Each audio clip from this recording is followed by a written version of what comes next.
మెదక్ జిల్లా వెల్దుర్తి మండల కేంద్రంలోని దేవతల మరియు కుడి చెరువులో సోమవారం ఉచిత చేప పిల్లలను విడుదల చేశారు.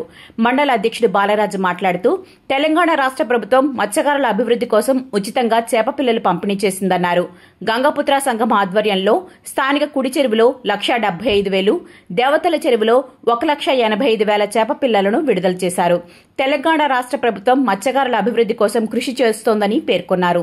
చెరువుల్లో సమృద్దిగా నీరు ఉండడంతో చేప పిల్లలు వేయడం వల్ల మత్స్యకారులకు ఉపాధి లభిస్తుందని ఈ సందర్భంగా వారు తెలిపారు.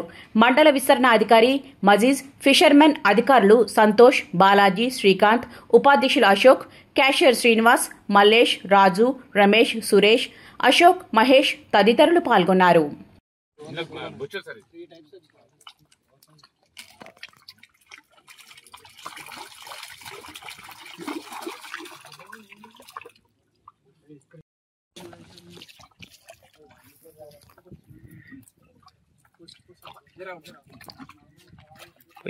ఓకే